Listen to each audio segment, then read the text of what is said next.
Good afternoon. Welcome from wherever you are watching.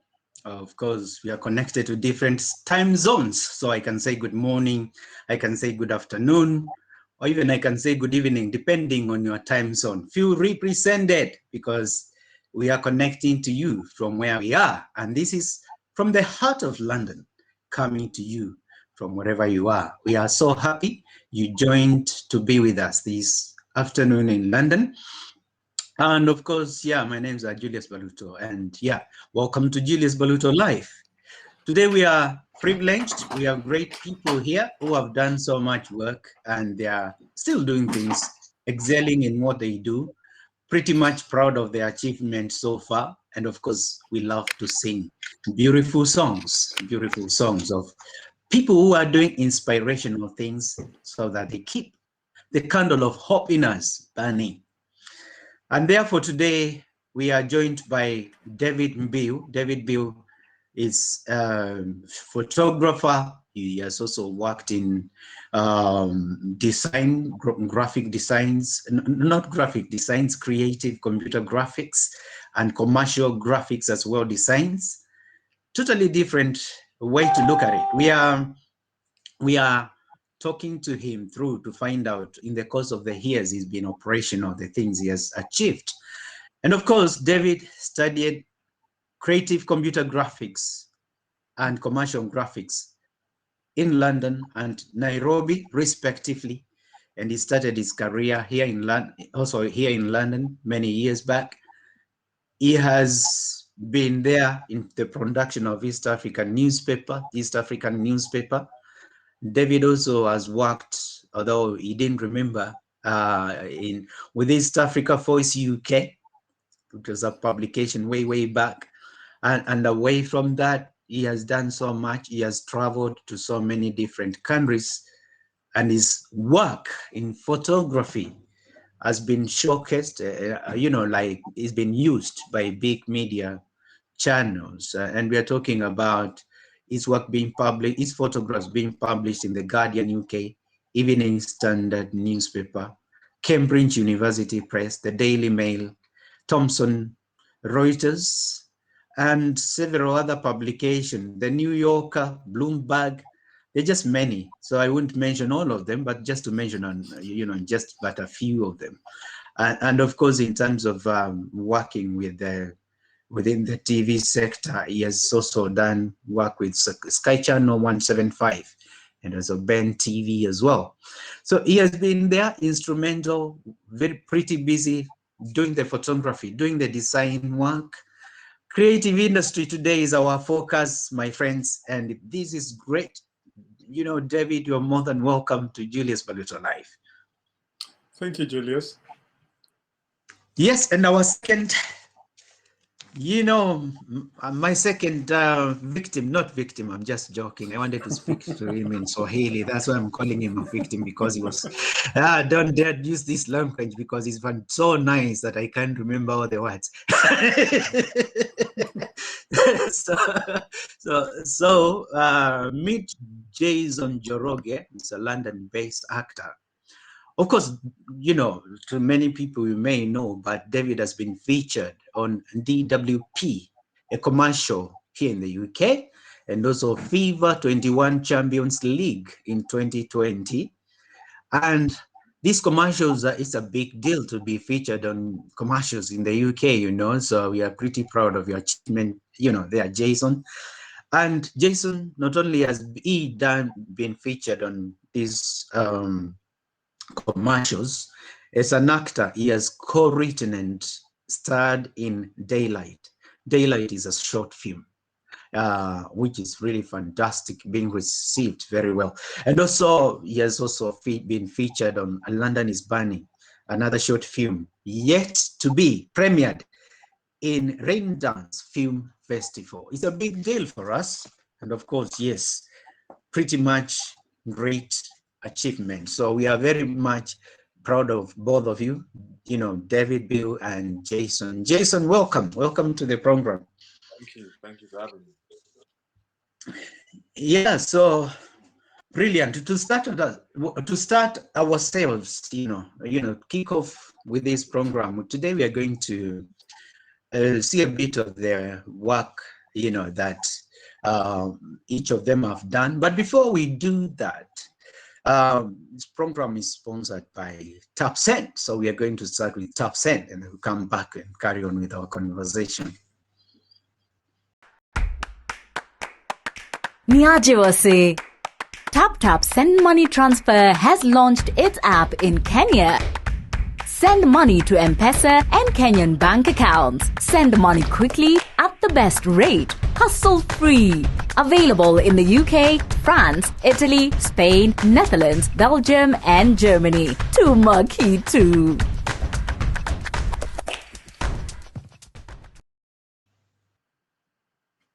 So we are still very happy you joined us. Please share this link, share with as many people as possible.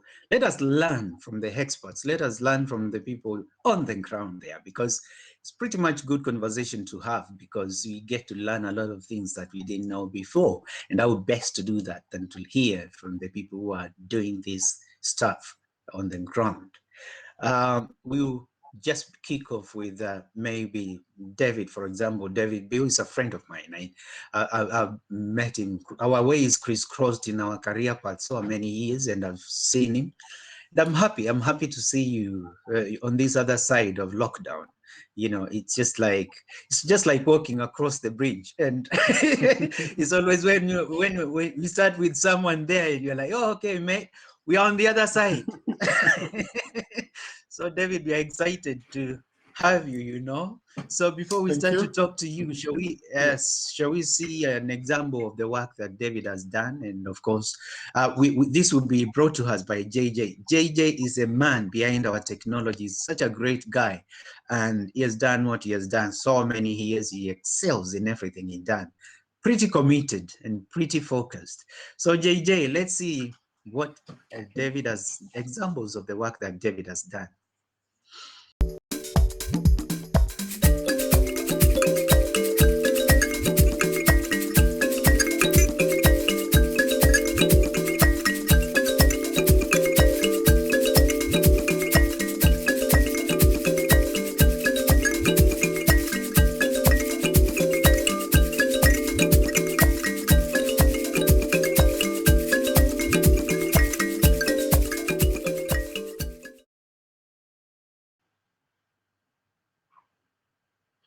Oh, that's brilliant.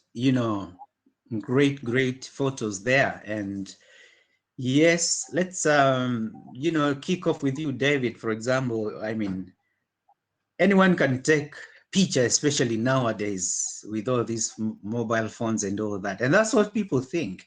Do I even need a photographer, or what's the difference? How did you start? What inspired you? My inspiration was my granddad, and he used to take photos back then. And it was, we go to visit him and he shows us the family photos of photos he'd taken. And, we're talking photos taken in the 50s, in the 60s, the aging technology, what was doing. He used to print his own photos. And that is was my inspiration to begin photography. But before photography, I'd always been more keen to do graphic design and arts. It is a lot later after studies that I then bridged between photography and design. So that was my main inspiration. My mom also helped quite a lot because she'd been in London for a while. So when she got back home, she had all this thing about what photography can do. So she helped me to also nurture my interest in photography. And that is how I got to first use my first camera, which was a Canon A1. And for anybody who knows, professional photography, when you have a Canon A1 as your starting camera, you are basically set for it. So that was my initial beginnings to photography. Oh, that's brilliant. That's brilliant. We also want to see, for example, what Jason has done. An example of Jason's work briefly before we talk to him as well.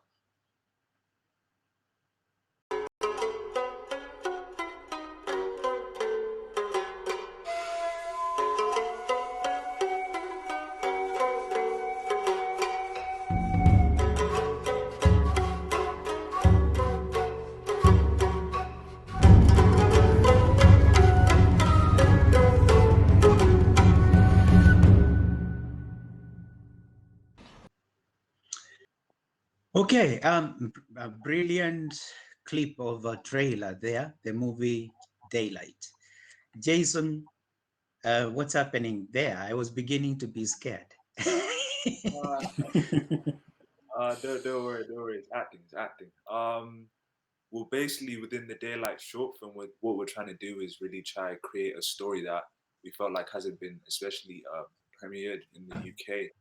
And with this story being written by me and my co-writer James Lau, we just really wanted to change it up a notch. And so the basic plot is three teenagers from a poverty-stricken area who are living actually as well during this pandemic, who now one of the friends called Kenny, and the three characters, Kenny, Chris, and Jackie. And Kenny has been thrown out of his own house by his greedy landlord, and then that's when the three characters, Chris, Kenny, and Jackie, take it upon themselves to try to, I guess, get payback from the landlord from doing it wrong like that. And then you see a spiral of events just go crazy.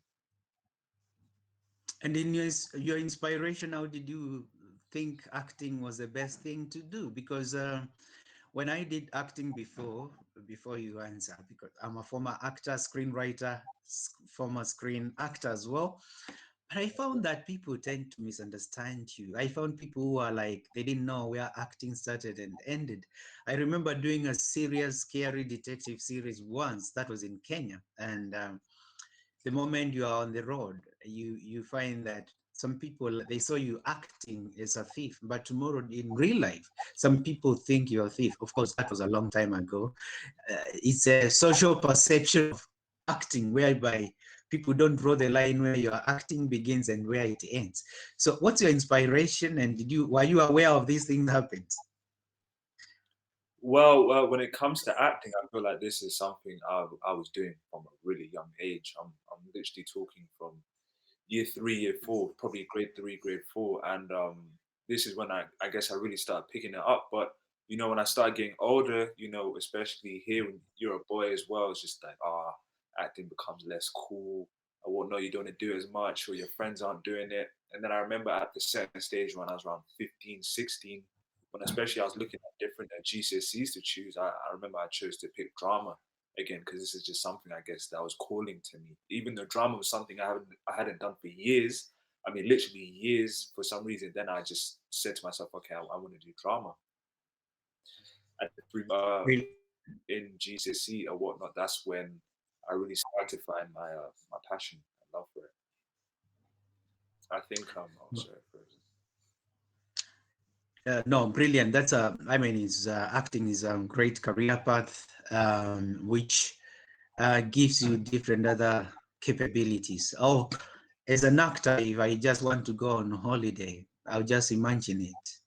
I'll close my eyes and I'll see myself skating on the snow scabs of Switzerland. For free. I'm in Hawaii right now. The islands are, I can see it.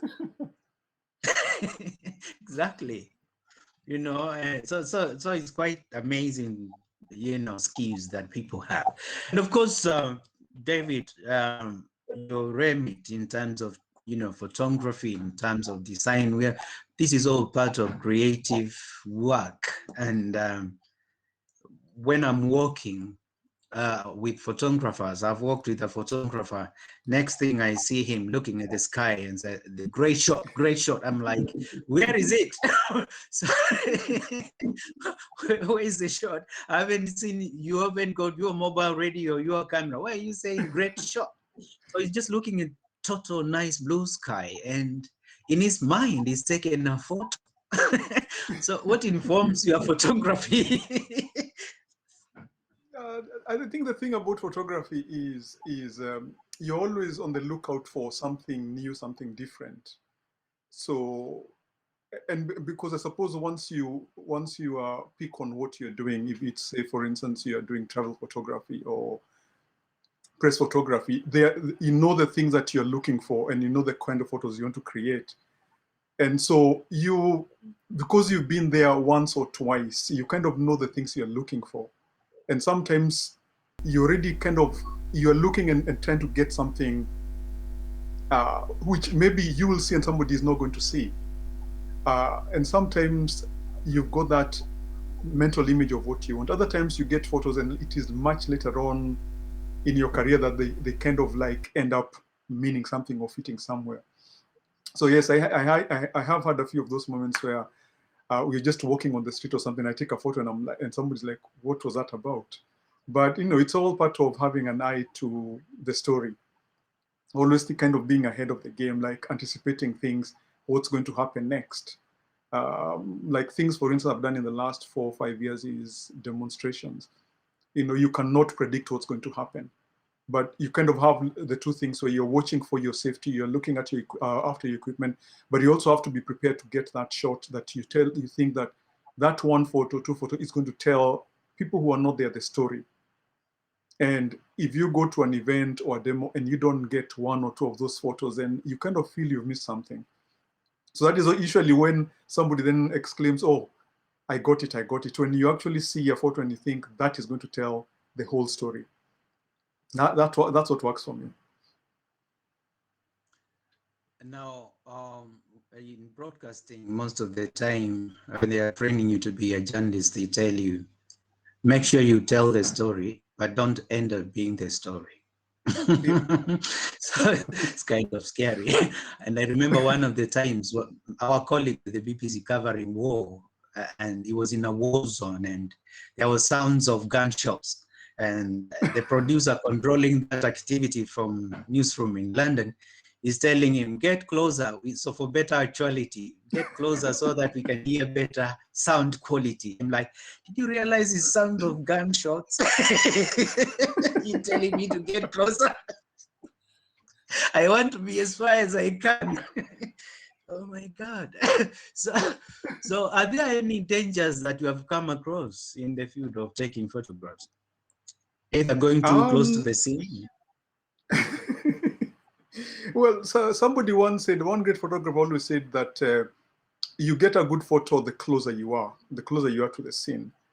And I've had cases, I think, remember like my first demo in London was a protest march, two opposing sides, and there were police with dogs and horses. And as the two sides were marching across each other, I was kind of in the middle. And on one side, you've got the dogs kind of keeping one group to the right, and I'm in the middle. And you're in a position where either of the mobs could kind of hit you because they don't know what side you are. And you're also watching for the dogs and the horses. And that is where then all of a sudden, like you said, you do not want to be part of the story, but you want to be out there. Most demos are usually that way. You always go thinking and knowing in the back of your mind that anything could happen. That's always the case. I've been in a situation where, for instance, I went for some charity work in Sierra Leone, and during the course of traveling between one station, we had a car accident, car rolled down, and all of a sudden we became the story as opposed to going to cover the story. So there's always a danger of one thing or the other, because a lot of the places you're not familiar with. There are places like everywhere that as much as you have read about it, actually being on the ground is something totally different, because you do not know the perception of the people on the ground. Again, you may go to a place where you don't speak the local dialect. So there are all those dangers on the job. It's always a case of, as much as the focus is getting the story, the photo, it's always about safety as well. Always watching your side, and if you have guides or people helping you, always kind of being really one-to-one with them, so that in case of any danger, they'll alert you and you'll kind of heed to it as opposed to kind of like oppose it. Yeah. Then what about Jason in filming? It's not always that straightforward when you're on location filming. First of all, I used to love the language of filming, because I used to say in front of cops, tomorrow we'll be shooting.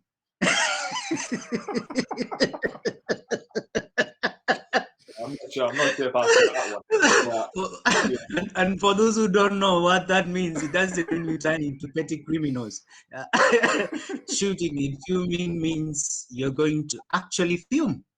So have you been caught up in that jargon and any challenges during your filming, or was it smooth run?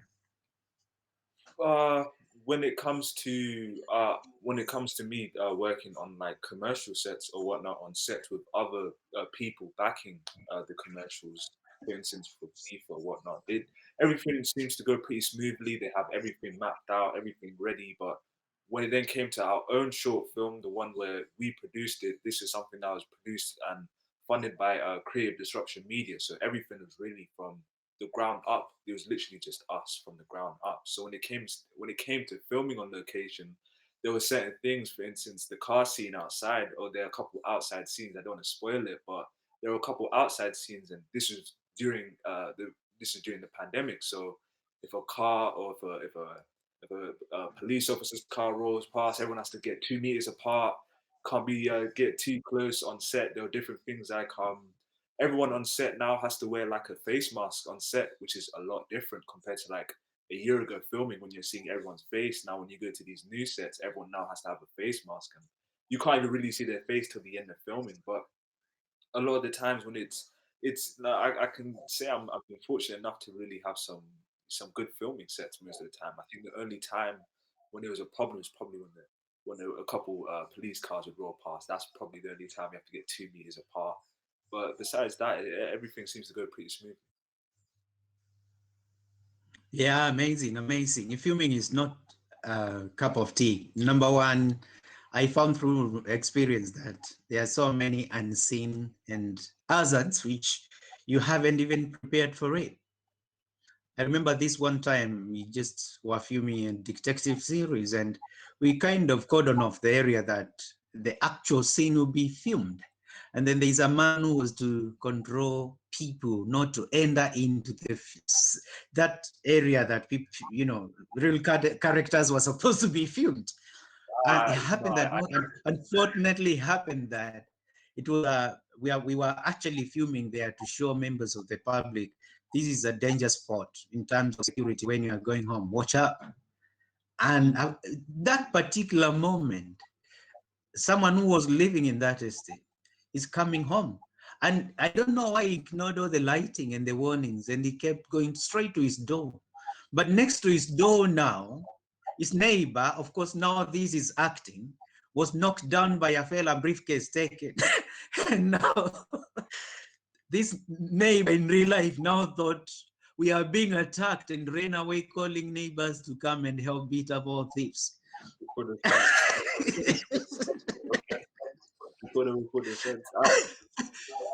think it was like such that a big scene.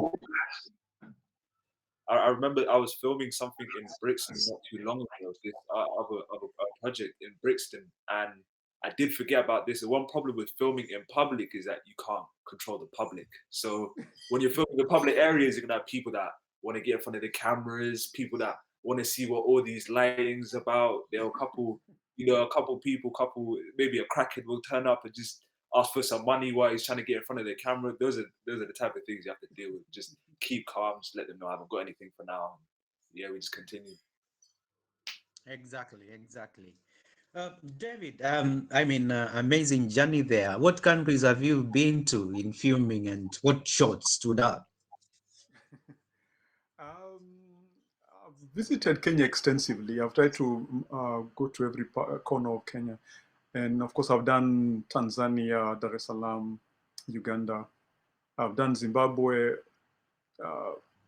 Sierra Leone, Nigeria, and I've done the US, well, New York, and most of Europe. And I also did the trip to India from one end to the other, and Cambodia and Vietnam.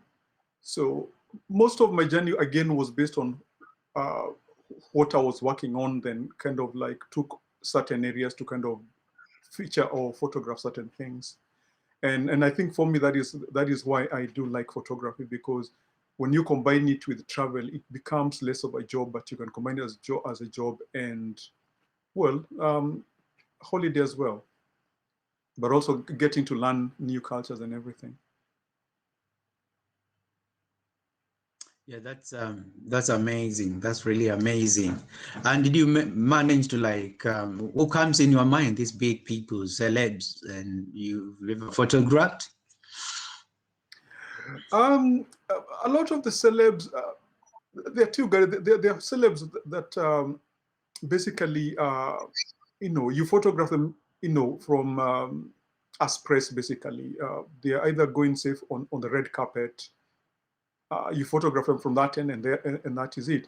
The other celebs, for instance, say like in the filming set, where a few commissions I've got where I was photographing, I was taking stills for a movie. And because of there's a lot of time between takes, you get to know them and everything, and that you end up getting a lot more candid shots. So celebs, I kind of divide them into two ways. There are those that you kind of get to interact with, and the others basically you're there on the red carpet, and that's the end of it. But it's always fun because especially like in the press pens, you're like almost like say like the BAFTA, for instance, you're almost about 100 photographers, and everybody is gunning for the same photo. And I think for me, the learning curve was comparing my photos with what I've seen other people do, and then looking at it, what can I improve, or not, where did I go wrong? Next time, where do I position myself? And for me, I think that is what, especially celebrity photography, has taught me, that you kind of like we were talking earlier about getting the shot. You need to be decisive and you need to be fast, because that celeb is going to be on the red carpet for just maybe a minute. If you don't get your shot, that is it. Somebody else has got it. And that for me is why combining travel, fashion, and news, that combination works quite well. Because say, for instance, on a film set, when you're just doing stills, you've got the time to get it right. When you're doing press photography, like on, say, the catwalk or the red carpet or out there on a demo, nobody's posing for you. You just have that fraction of a minute, get your shot, and that is it. You don't have control of the lighting or anything. You can't control the crowd out there on what they're shouting or anything. And I think that for me is what kind of gives me the buzz to do photography. Thank you, David. We are going for a quick break. Don't go away. Niajiwase. TapTap Send Money Transfer has launched its app in Kenya.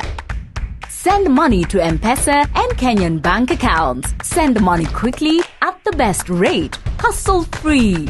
Available in the UK, France, Italy, Spain, Netherlands, Belgium, and Germany. Tumaki too.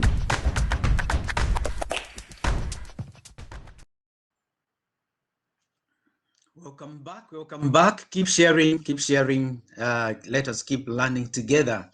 And we are happy you have joined Julius Mbaluto Live. Today in our studios here, we have Jason Njoroge, who is an actor, but also is into film production at the same time.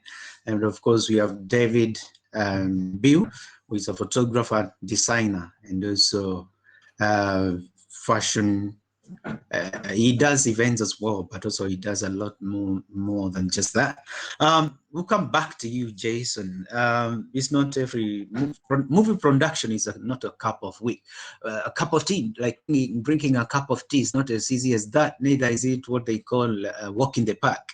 So, but the funny thing with life, Jason, when you call yourself a movie producer, the world begins to see yourself next thing on Google, them trying to work out what is your net worth.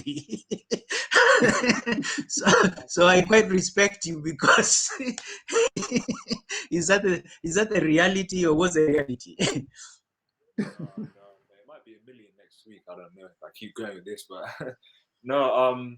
I think when it comes to, especially for producing sound, we had a lot of help from like I said, a company before, Creative Disruption Media. And when it comes to producing and making your own film, it was a vision that me and my co-writer James had for months beforehand. Like, we were telling each other for months. I don't know. I was saying to James, or he would either say to me, "I don't know how we're going to do it, but we're going to film something together. I have no idea how.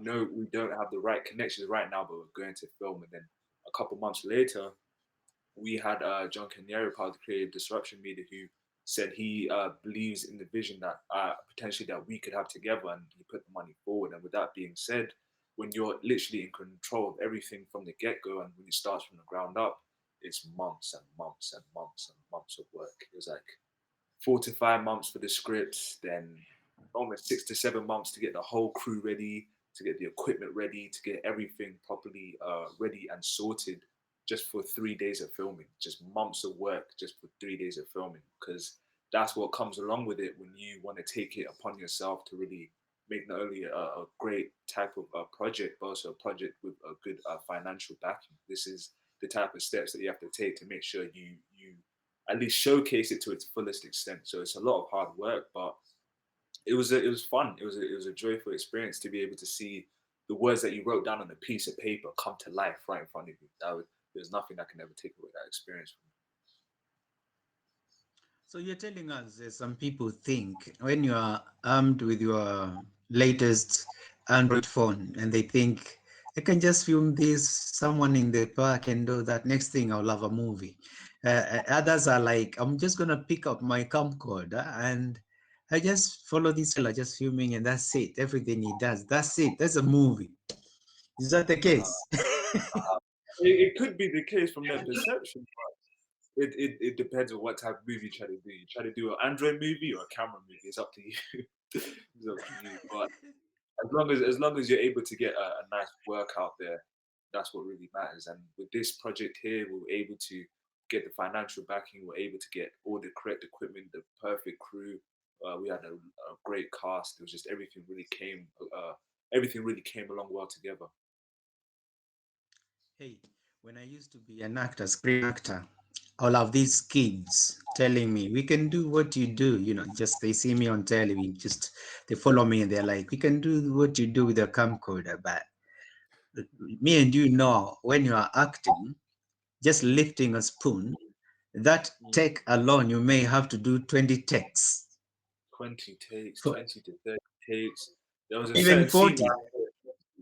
there was a certain scene I had to run down the staircase, and I had to do that 18 times. Run down the staircase, go back up. Run down the staircase, have to go back up. There's a lot of challenges, but there's different parts when it comes to filming people don't know, like you said. But if you really want to do this, especially if you want to do this to the fullest extent, if you want to make this into a career, these are going to be some of the things you're going to have to deal with along with it to take it to that level.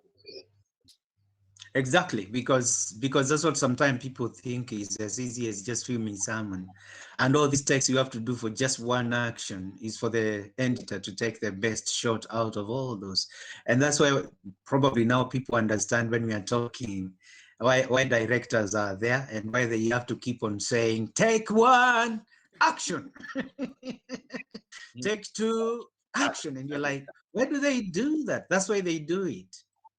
They are filming the same thing many times to come up with the very best one out of that. For the editor to pick that and put in the movie. So it's not easy. Acting is not easy either, is it? It isn't, but as well with acting, it's just a case of if you want to be able to start take an acting career seriously, I'd recommend things like training. Training is something which I feel like is so useful. Especially, I go to a school right now called Identity School of Acting. I've been training there for around a year or two, but I could definitely say if I didn't receive any type of training that I did, I wouldn't be to this polished. I'm not even all the way polished yet, but even more polished than I was 2 years ago. It's something that you need to give a lot of dedication to your craft and do a lot of research and do a lot of work on yourself to definitely make sure that you're not only to an extent you look like you know what you're doing on camera, to say the least. But it's definitely not easy. There's a lot of hard work behind it. Yeah, indeed. And this is for David. Now, David, of course, when you are working alone and all that, there's a lot that goes to preparation. And of course, I'm not sure whether you do it, but most of the time we used to have this before thing. You go to filming or anything to photograph or cover any big story, what we call risk assessment. Yeah. Was that the case for you as well? And how did you used to do that to stay safe? I think for me, the way I look at what I do, I enjoy what I do.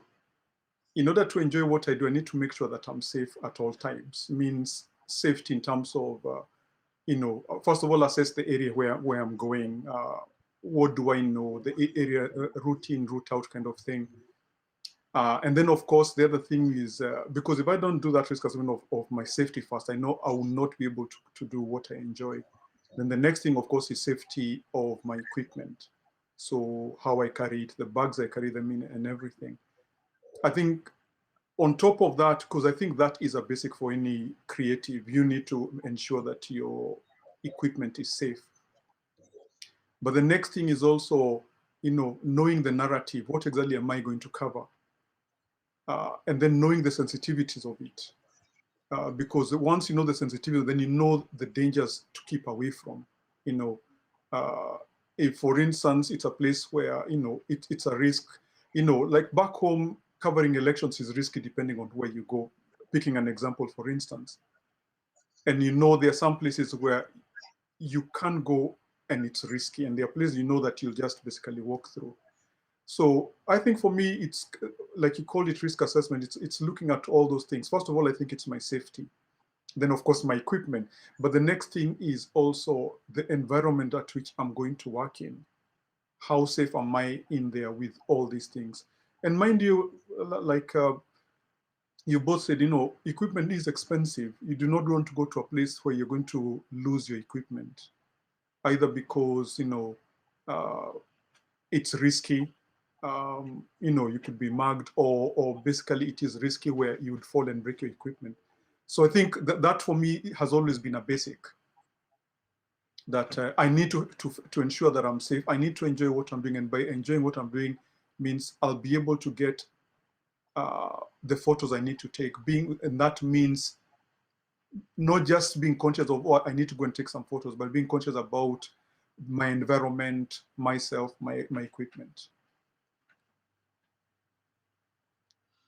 Yeah, it's very important equipment, especially, you can't compromise on that, because if you lose it, of course, then you're not in business. It takes you so much back to the level that you may be starting afresh.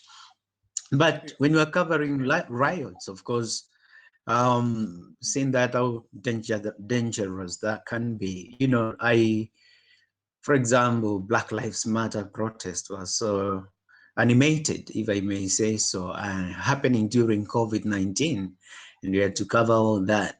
What perhaps maybe, I don't know whether you covered that, but supposing you did, what comes in your mind first?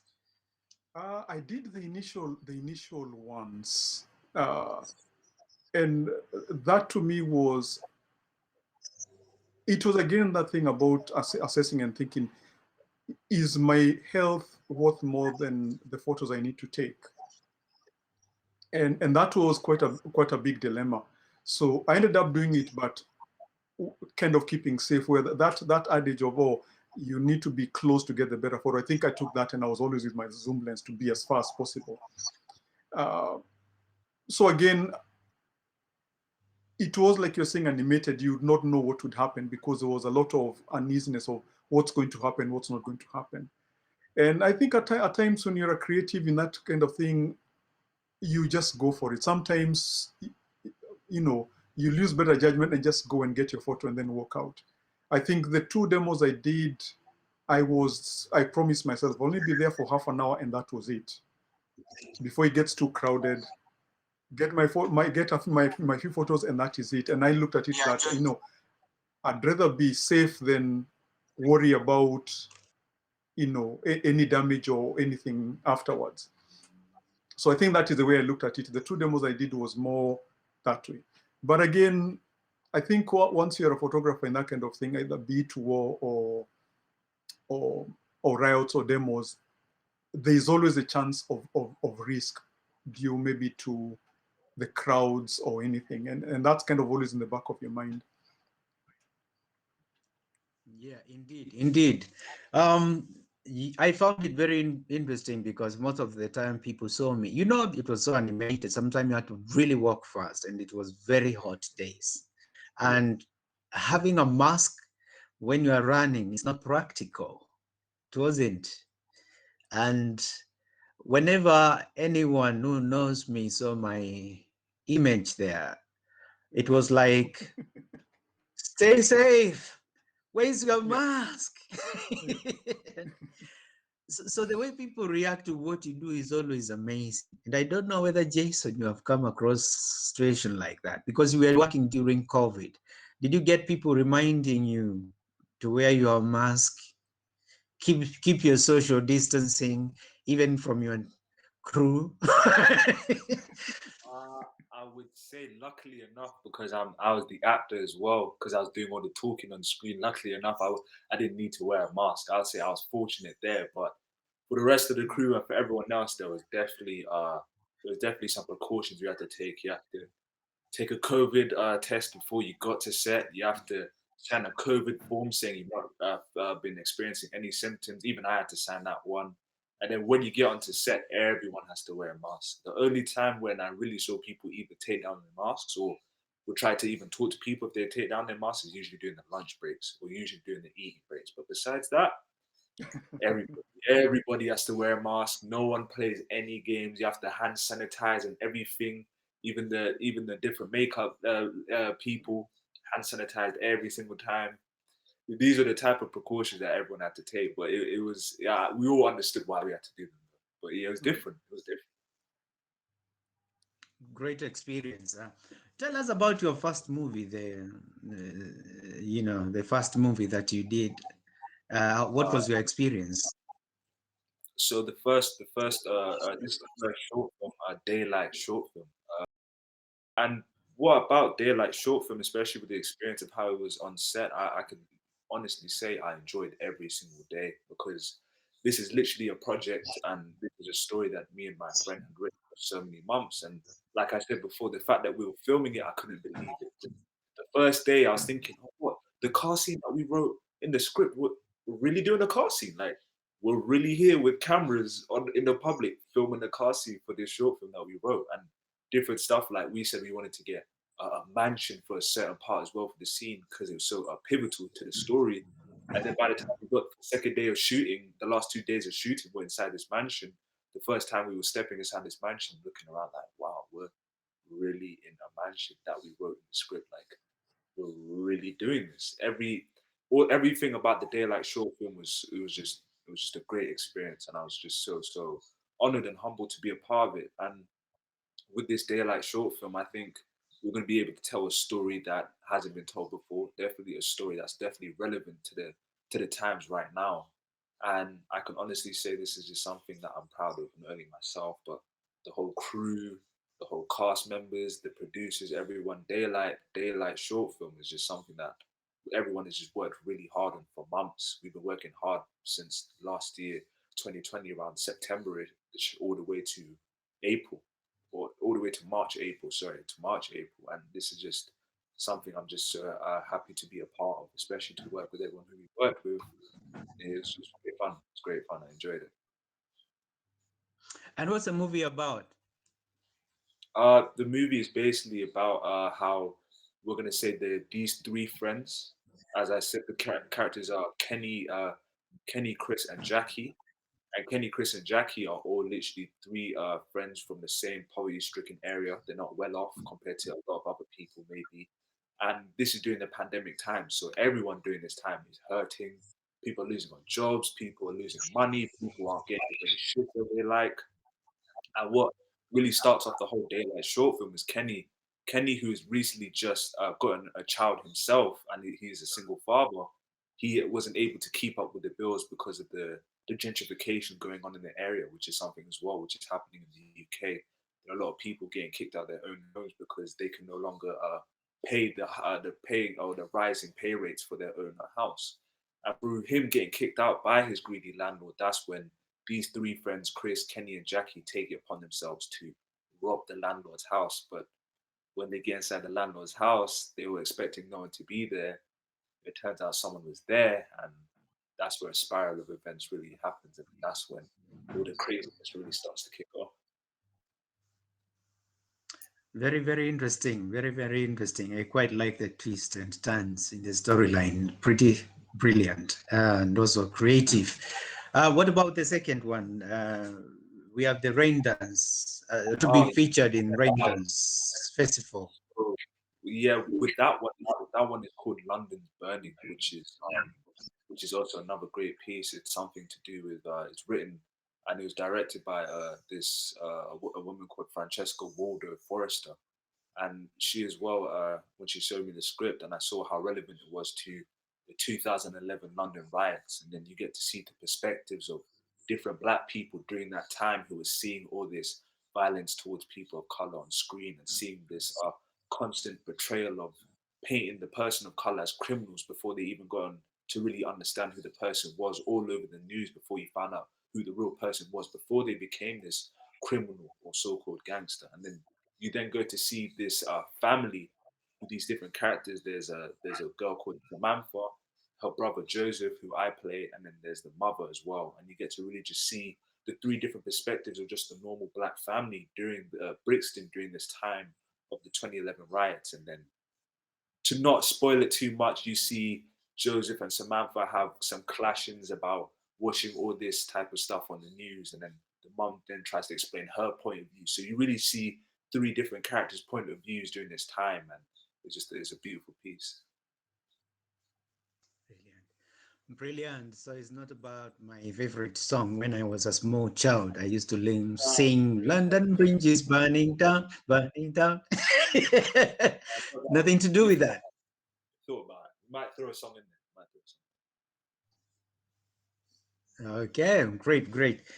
Yes, so David, yeah, photography, and all this designing. Are there many, a couple of publication you can just, share with us, which you worked in terms of design?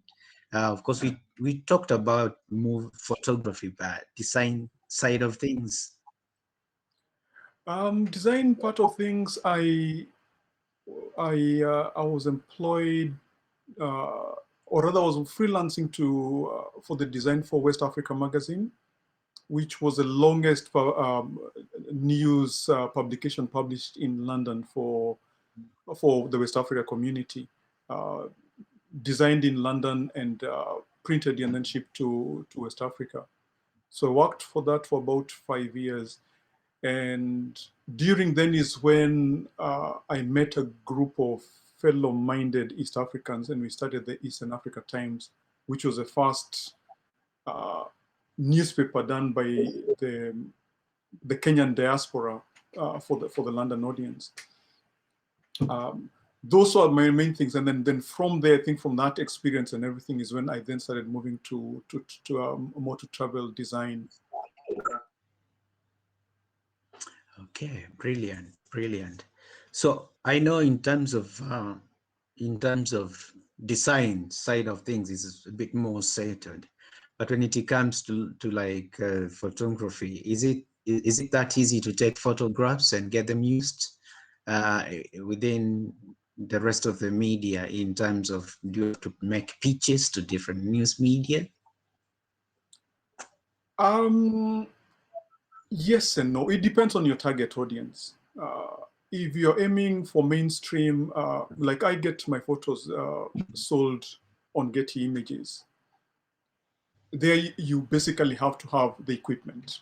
There is no around it. You have to have the kit, basically, like they call it, because you're competing with all other photographers. In that case, taking a photo with, say, a phone photo, unless it is, unless it is a terrorist attack, that won't pass. You've got to have the equipment to do it. So again, like I'm saying, it depends on your target audience.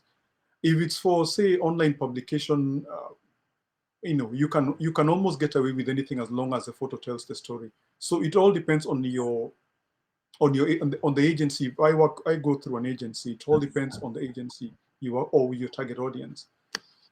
A lot of bloggers, for instance, are happy with a good photo that can be, as long as it's good screen resolution.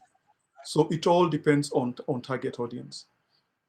But I think the main thing, the way I look at it, sometimes it's less about the equipment, but about how well and creative you are with your photography.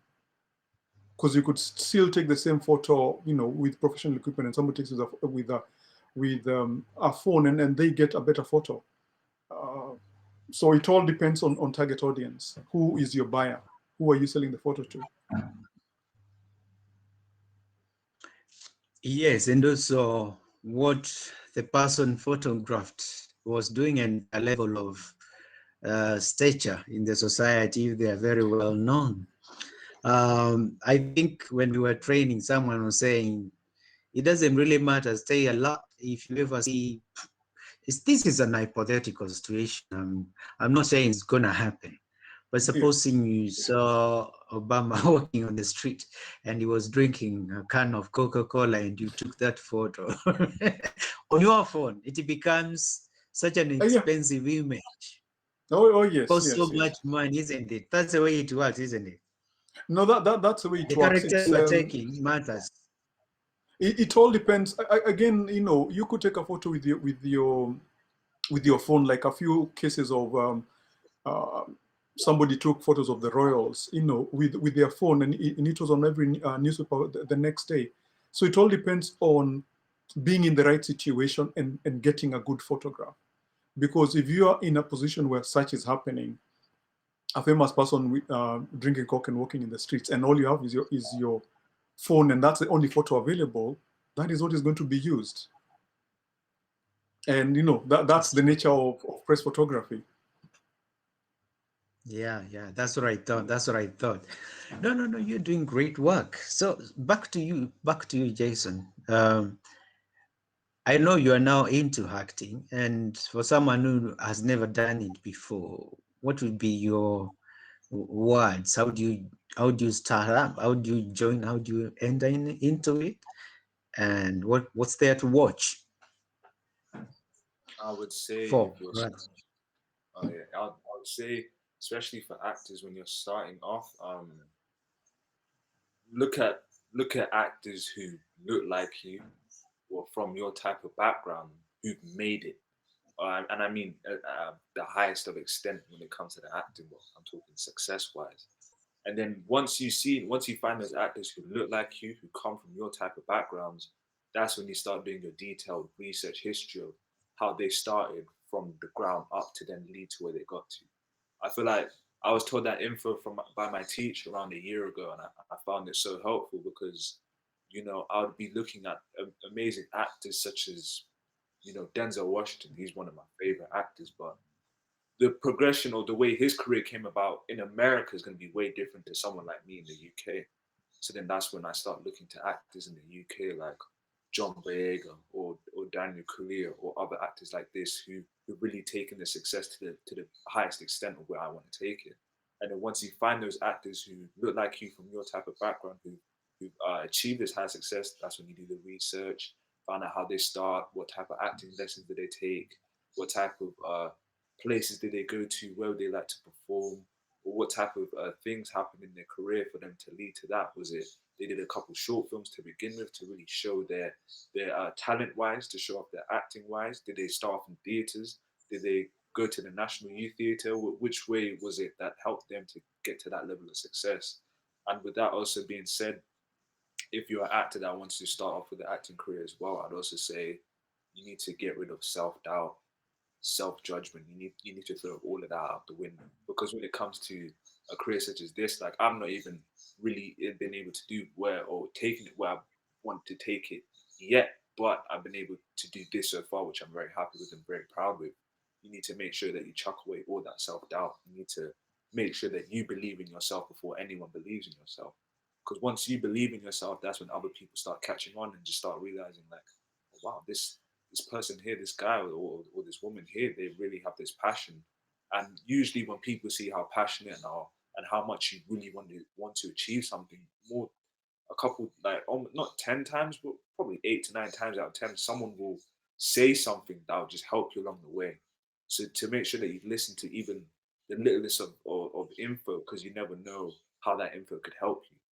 So I'd always just say research the actors who look like you, who you're inspired by from your type of background. You have to make sure you chuck away any self-doubt. Also, you need to train. You need to train as an actor to make sure that you are professionally hireable as well. And those are my starting tips as well, for sure. No, quite important. It's very important to believe in yourself, because if you don't believe in yourself, why should other people believe in you if you don't believe in yourself? It's not being proud. There's difference. People misunderstand believing in yourself and the pride. It's not about pride. It's just about that inner feeling that I'm good enough, I can do it, you know. Whatever it takes, I can do it. And you start the journey and you move. So it's good to understand what believe in yourself means. It's not about being proud or being seen as proud. When I want to encourage myself, I look at myself on the mirror, and I just whisper to myself, "You're a great guy. Keep doing what you're doing," and I feel better. So there's no crime in that. It's all encouragement. As long as you're able to just give yourself that boost of, I can really do this, I can really take it to that level. Why can't you? Because there were people before who could do it, so why can't you be the next? That's how I thought of it from very young, and I feel like that with that type of mentality as well helped me a lot. Yes, very great words of wisdom there.